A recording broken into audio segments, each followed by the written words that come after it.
Berlatar di sebuah tempat tinju ilegal yang berlokasi di kota Los Angeles, Amerika.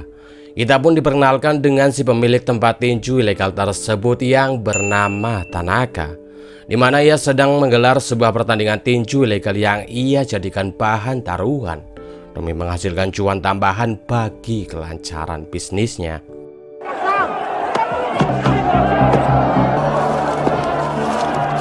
Gak lama dari itu datanglah kelompok Yakuza yang berkunjung ke tempat Tanaka. Yang di saat yang sama muncul juga seorang polisi bernama Gunner yang memang telah ditugaskan oleh atasannya untuk menangkap Tanaka karena ia terbukti telah menjalankan berbagai bisnis ilegal. Namun bukannya menghentikan pertandingan itu, di sini Tanaka pun malah meminta dua petarungnya untuk menyerang Gunner, sekaligus menjadikan pertarungan itu sebagai ajang taruhan untuk para pengunjungnya.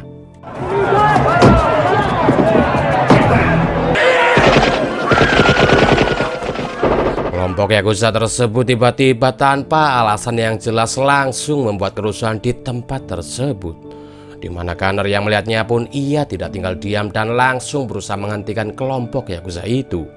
Sayangnya usaha Gunner itu terkesan agak sia-sia karena pada akhirnya di sini kelompok Yakuza itu pun akhirnya berhasil kabur. Di keesokan harinya Gunner pun terlihat berkunjung ke sebuah kedai langganannya untuk sarapan. Namun tak lama dari itu muncullah kelompok Yakuza yang kemarin membuat onar, di mana dengan power yang mereka miliki di sini mereka pun minta jatah reman kepada si pemilik kedai, yang mana mereka pun mengancam akan merusak kedai itu jika si pemilik kedai tidak memberi mereka jatah. Di sini Gunner yang merupakan seorang polisi pun ia tidak tinggal diam, di mana ia pun berusaha menghentikan aksi kelompok Yakuza tersebut yang menyebabkan terjadinya aksi baku hantam.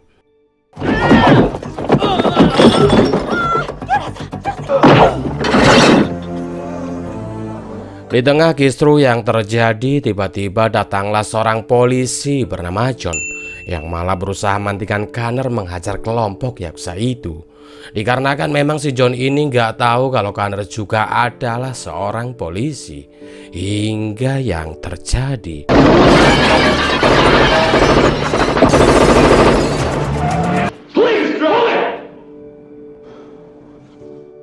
pada akhirnya John pun mengetahui jika Gunner juga merupakan seorang polisi sama seperti dirinya. Setelah mereka saling menunjukkan rencana miliknya masing-masing. Di sini John pun memperkenalkan diri kepada Gunner jika ia merupakan seorang polisi dari bagian Satuan Keamanan Asia yang memang telah ditugaskan atasannya untuk membantu Gunner dalam menangkap para kriminal Asia yang telah melakukan bisnis ilegal di kota ini.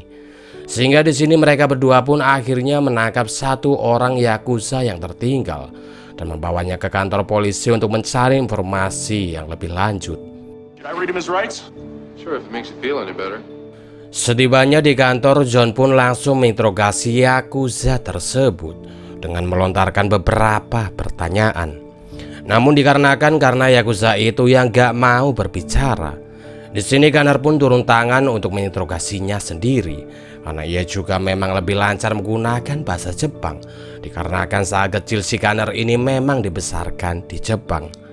Sayangnya walaupun Gunner sudah turun tangan, di sini Yakuza itu pun tetap memilih untuk bungkam, di mana dengan pengalaman yang dimilikinya, Gunner pun berinisiatif untuk membuka baju si Yakuza untuk mengetahui siapa sebenarnya kelompok Yakuza ini.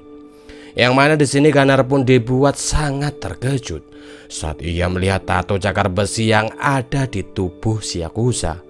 Di sini kita pun akan dibawa sedikit flashback pada kehidupan masa kecil dari Gunner, yang ternyata saat ia kecil keluarga Gunner ternyata dihabisi oleh kelompok Yakuza cakar besi, di mana Gunner yang mengetahui jika kelompok Yakuza itu sangat berbahaya, ia pun minta John untuk berhenti membantunya karena misi ini akan sangat berbahaya baginya. Namun di sini John yang sudah kepalang tanggung berurusan dengan kelompok Yakuza tersebut, ia pun memutuskan akan terus membantu Gunner, yang mana di tengah perbincangan yang sedang terjadi, Kanner melihat si Yakuza yang berniat melakukan harakiri. Kanner yang tak ingin semua itu terjadi. Ia pun berusaha menghentikan si Yakuza. Namun sayangnya usaha Kanner itu pun harus berakhir sia-sia tatkala si Yakuza lebih dulu berhasil melakukan harakiri. Beralih ke tempat lain, kita pun diperkenalkan dengan ketua kelompok Yakuza Jagar Besi yang bernama Yoshida, yang baru saja tiba di kota ini. Di mana Yoshida sendiri sengaja datang ke kota ini untuk merebut bisnis ilegal milik Tanaka. Yang mana saat ini Yoshida pun berniat membunuh Tanaka yang telah tertangkap karena ia tidak mau mematuhi perintah yang ia berikan. Malam harinya Yoshida pun mengadakan sebuah pesta di rumah untuk merayakan keberhasilannya membunuh Tanaka. Di mana pesta itu dihadiri oleh berbagai macam wanita pengencerit. Yang di antara banyaknya wanita itu ada seorang wanita yang bernama Angel, yang diminta untuk segera pergi dari pesta ini oleh temannya yang bernama Itari. Di mana Itari memberitahu Angel jika Yoshida telah mengetahui jika Angel adalah orang yang beberapa hari lalu telah membocorkan rencana pembunuhannya terhadap Tanaka. Sehingga di sini Itari pun meminta Angel untuk segera pergi demi keselamatannya. Namun sayangnya saat Angel akan pergi, ia lebih dulu dihampiri oleh beberapa anak buah Yoshida yang memintanya untuk segera pergi menemui Yoshida di ruangannya. Di sana Yoshida pun minta Angel untuk melayaninya. Yang mana sebelum itu Yoshida pun lebih dulu memberikan pil kirek kepada Angel agar ia benar-benar bisa menikmati pengenceritan tersebut. Yang mana saat Angel telah di puncak kenikmatan itulah, Yoshida pun secara diam-diam mengambil sebuah katana dan langsung membunuh Angel. Di keesokan harinya mayat Angel pun ditemukan. Di mana di sini pihak polisi pun langsung menyerahkan kasus ini kepada Kanner serta John. Yang mana dengan ditemani oleh tim forensik yang telah selesai memeriksa jasad Angel, mereka pun menemukan kejanggalan pada jasad Angel yang matanya masih terbuka. Sehingga di sini tim forensik pun menduga jika sebelum Angel meninggal, ia sempat mengkonsumsi pil kirek berjenis es yang sangat terkenal berbahaya di Jepang. Yang mana efek dari pil kirek jenis ini sendiri bisa mematikan seluruh organ tubuh pada setiap penggunanya. Sehingga jika pil kirek jenis ini sampai menyebar di kota ini, tentunya akan menjadi ancaman yang sangat berbahaya. Mengetahui fakta itu, John dan Kanner pun langsung menuju ke tempat kerja dari Angel. Yang mana setibanya di sana mereka pun langsung menemui Itari untuk meminta keterangan kapan terakhir kali Itari bertemu dengan Angel. Di sini Itari pun mengatakan jika ia terakhir bertemu dengan Angel di malam pesta dari pemilik klub bonsai yang baru. Namun di sini Itari pun tidak mau mengatakan siapa nama pemilik dari klub bonsai yang baru, dikarenakan ia yang tak mau terlibat dengan masalah ini. Yang mana di saat itu datanglah anak buah Yoshida yang langsung meminta John dan Kanner untuk segera pergi. Sehingga di sini terjadilah aksi baku hantam di tempat tersebut.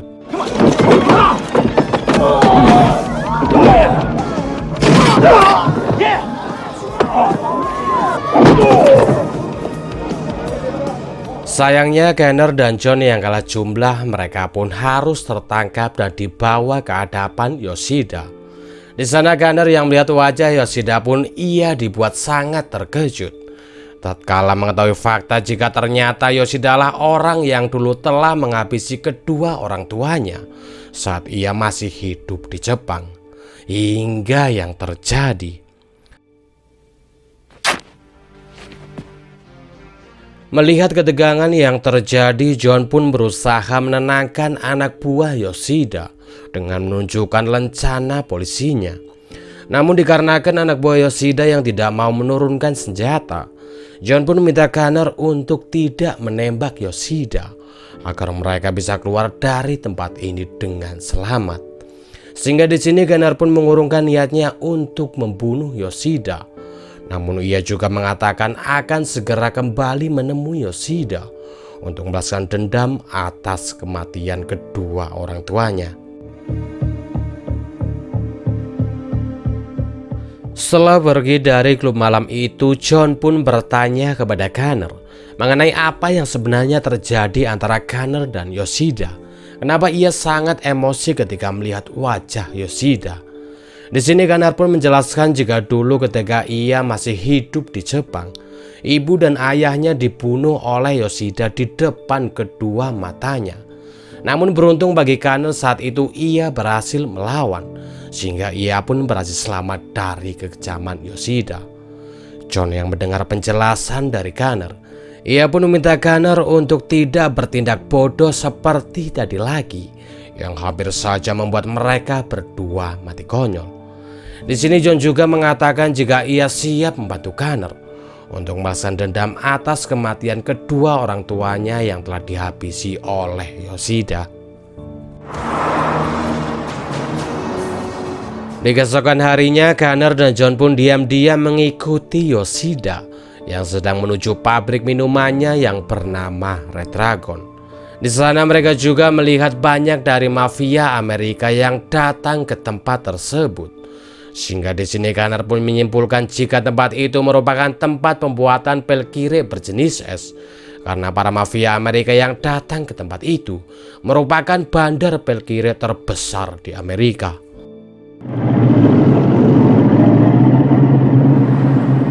Beralih kepada Yoshida yang sedang menunjukkan cara pembuatan pil kire jenis es kepada mafia Amerika.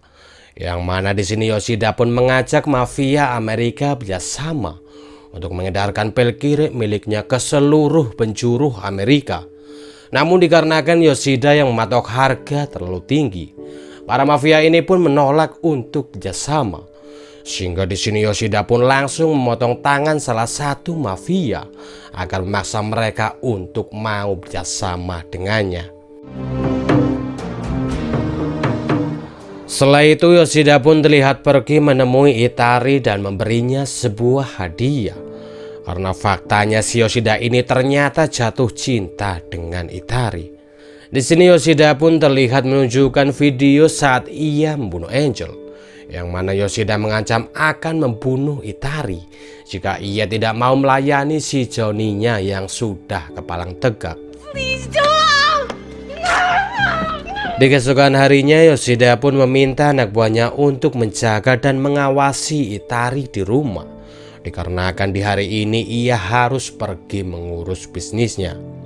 Namun tanpa sepengetahuan Yoshida maupun anak buahnya, ternyata John dan Connor telah mengawasi rumah Yoshida dari kejauhan.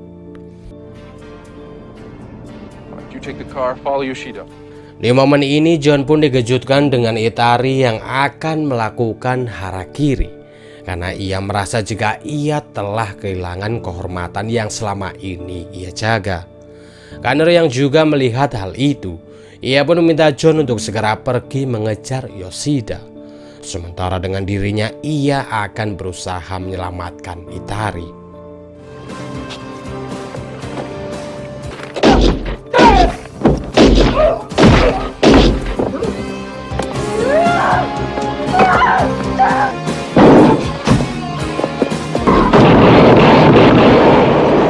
Beberapa saat berlalu terlihat Yoshida yang telah sampai di rumah.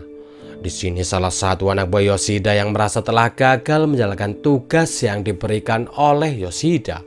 Ia pun melakukan ritual Yubitsumi, yaitu sebuah ritual memotong jari untuk menebus kesalahan atas kegagalan yang telah ia lakukan.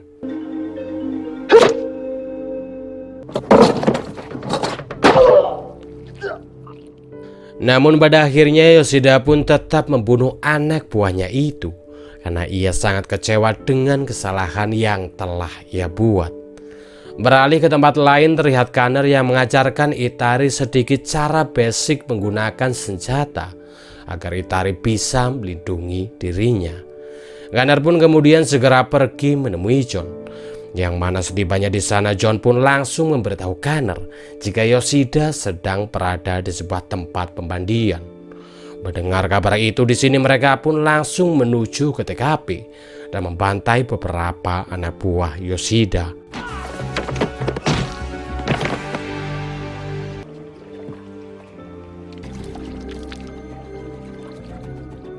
Di momen ini Kanner yang telah bertemu dengan Yoshida, ia pun meminta Yoshida untuk menyerahkan diri atas kasus pembunuhan Angel serta Tanaka.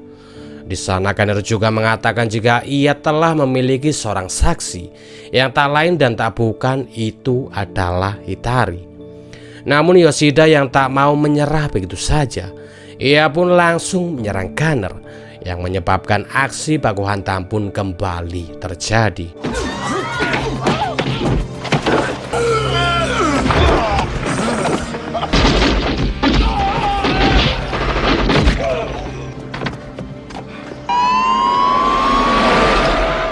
Setelah kejadian itu, Kanner pun mengajak Hitari dan John untuk pergi ke rumahnya yang berada di tengah hutan demi menghindari kejaran dari Yoshida.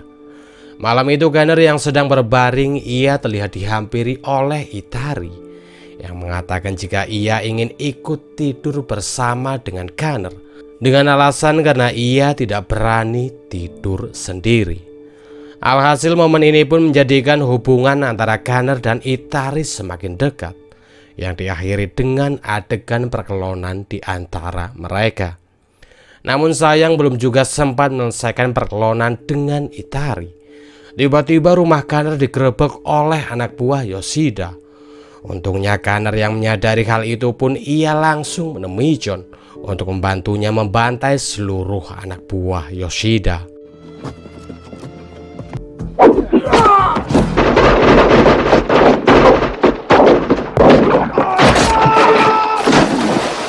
Sayangnya di tengah aksi baku hantam yang terjadi, ternyata anak buah Yoshida telah berhasil menangkap Hitari.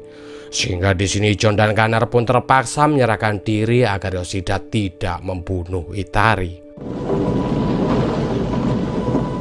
Setibanya di markas, Yoshida pun langsung menyiksa John dan Kanner menggunakan alat setrum yang ia miliki, di mana selain menyiksa, Yoshida juga merendahkan ayah Kanner yang membuat Kanner langsung meludahinya.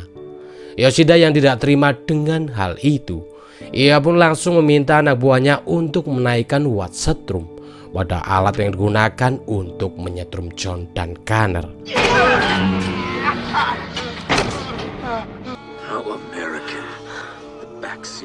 Di momen ini terlihat Kanner yang bisa melepaskan ikatan dan berbalik menyetrum anak buah Yoshida hingga tewas. Yoshida yang melihatnya, ia pun dibuat kena mental dan langsung berusaha kabur dari tempat itu. Kanner dan John yang tidak mau kehilangan Yoshida begitu saja. Di sini mereka pun langsung mengejarnya. Namun yang terjadi, bad news, the asshole found us first. Dan ya, ternyata Yoshida sengaja pura-pura kabur agar John dan Kanner masuk ke dalam mobil.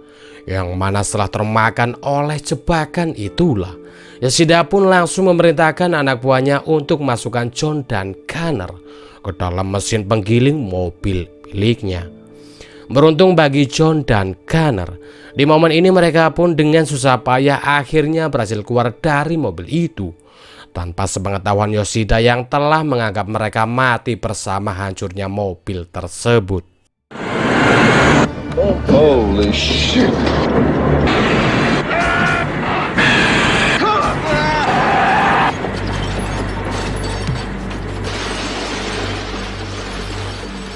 Beberapa hari berlalu, terlihat Kanner yang sedang mempersiapkan diri sembari melihat foto mendiang orang tuanya. Karena di hari ini Kanner telah merencanakan akan menuntaskan balas dendamnya terhadap Yoshida. Di sisi lain, Yoshida sendiri terlihat sedang merayakan keberhasilannya dalam mendirikan pabrik bel kirek jenis es miliknya. Karena di hari itu juga adalah hari pertama di mana bel kirek miliknya akan disebarluaskan ke seluruh penjuru Amerika. Namun saat anak buah Yoshida tengah mengedarkan bel kirek tersebut, tiba-tiba muncullah John dan Kanner yang langsung mengambil alih mobil milik anak buah Yoshida. Yang mana setelah berhasil mengambil alih mobil itulah, John dan Kanner pun langsung menuju ke lokasi Yoshida. Di mana sesampainya di sana mereka pun langsung membantai beberapa dari anak buah Yoshida.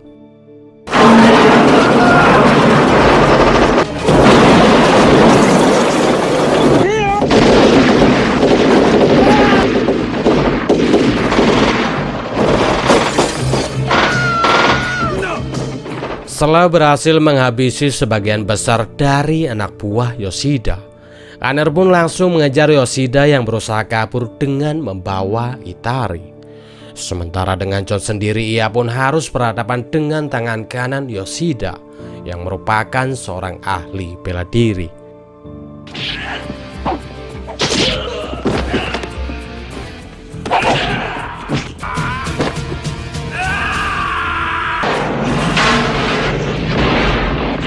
Kembali kepada Connor yang telah berhasil menghabisi seluruh anak buah Yoshida dan hanya menyisakan Yoshida seorang. Di momen ini Connor pun dibuat sangat panik tatkala ia melihat Yoshida yang telah mengikat Itari dan mengguyurnya dengan bensin. Yang mana dalam situasi seperti itu, Connor pun dengan sangat sigap langsung menyelamatkan Itari sebelum api itu benar-benar menghanguskan tubuh indah dari Itari.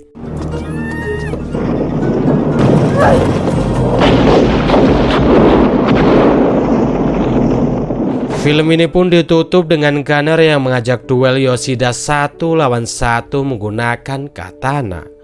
Yang mana walaupun di awal Connor sempat dibuat kewalahan dengan kemampuan yang dimiliki oleh Yoshida, namun dikarenakan karena Connor yang memiliki motivasi jauh lebih kuat untuk membalaskan dendam orang tuanya, pada akhirnya Connor pun berhasil membunuh Yoshida sekaligus membalaskan dendam atas kematian orang tuanya.